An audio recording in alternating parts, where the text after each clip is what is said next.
اب حضور صلی اللہ علیہ وسلم نے تو ان کو نہیں سکھایا تھا کہ تو جا کے ایسا کرنا، قدرتی مزاج ایسا بنا دیا تھا.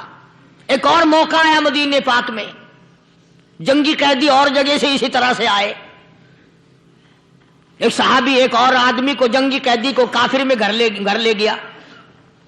بیوی کہنے لگی کہ ایک ہی آدمی کا کھانا ہے بس. انہوں نے کہا اس کو دے دو. وہ کافر جنگی قیدی کہنے لگا جی آپ بھی کھائیں. کہنے لگا بھی بات ہے صاف، ایک آدمی کا کھانا ہے، تو کھانا کھا، میں درخت کے پتے چبا لیتا ہوں. وہ کہنے لگا میں کھاؤں گا پتے. انہوں نے کہا تو رئیس آدمی ہے مکے کا، میں پرانا غریب ہوں، مجھے پتے چبانے کی عادت ہے، تیرے پیٹ میں درد نہ ہو جائے، میں عادی ہوں پتے چبانے کا. اس نے پتے چبا لیے. کافر مسافر اور مہمان جو تھا جنگی قیدی، اس کو کھانا کھلا دیا. دوسرے دن پھر ایسی نوبت آئی. اس نے کہا آپ بھی میرے ساتھ کھانا کھائیں. نے کہا نہیں بھائی تو کھا، میں پتے چبانے کا عادی ہوں. 2 دن تو اس کافر نے کھانا کھا لیا، اور جب تیسرے دن اس کے آگے کھانا آیا، انہوں نے کہا بھائی تو ہی کھا، بس اتنا ہی کھانا ہے، میں تو میاں بیوی ہم تو پتے چبا لیں گے. اور کہنے لگا مدینے والوں تم خود پتے چباتے ہو، دشمنوں کو کھانا کھلاتے ہو، آج میری بھی ایک شرط ہے، پہلے کلمہ پڑھا پھر کھانا کھلا.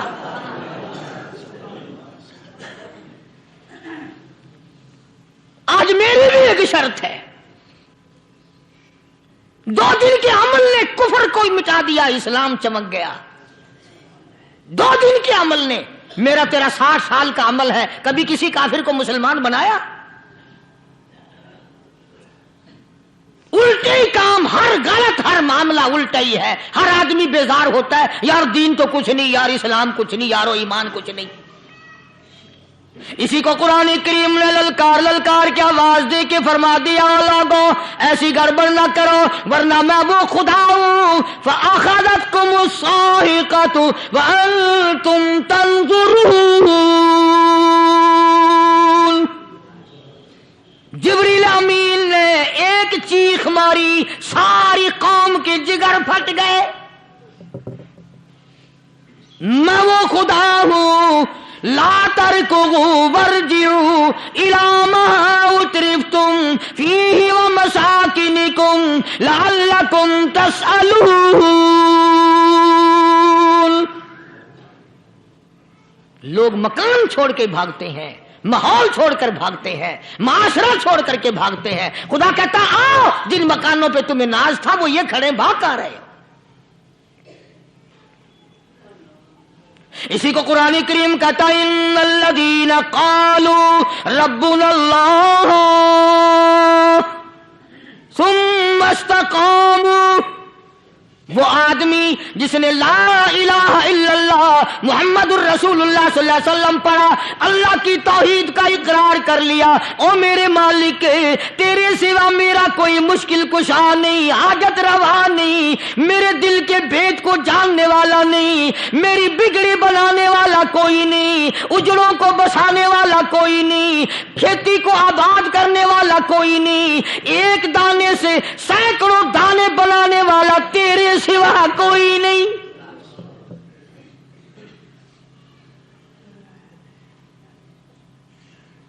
کھیتوں میں جاؤ، کبھی یہ تو سوچو کہ دنیا میں حکومتوں نے کتنے مل لگا رکھے ہیں، چینی کے، شکر کے کتنے مل ہیں، کتنے ڈیپو ہیں، پھر بھی قلت ہو جاتی ہے. اور یہ اللہ میاں نے کتنا میٹھا کیلے میں، سنترے میں، مالٹے میں، انگور میں، سیب میں. کبھی یہ بھی سنا کہ اللہ میاں کا شوگر مل فلاں علاقے میں لگا ہوا ہے؟ کبھی یہ تو دیکھو کہ یہ قدرت کاملہ کے سوا اور کون پیدا کر رہا ہے.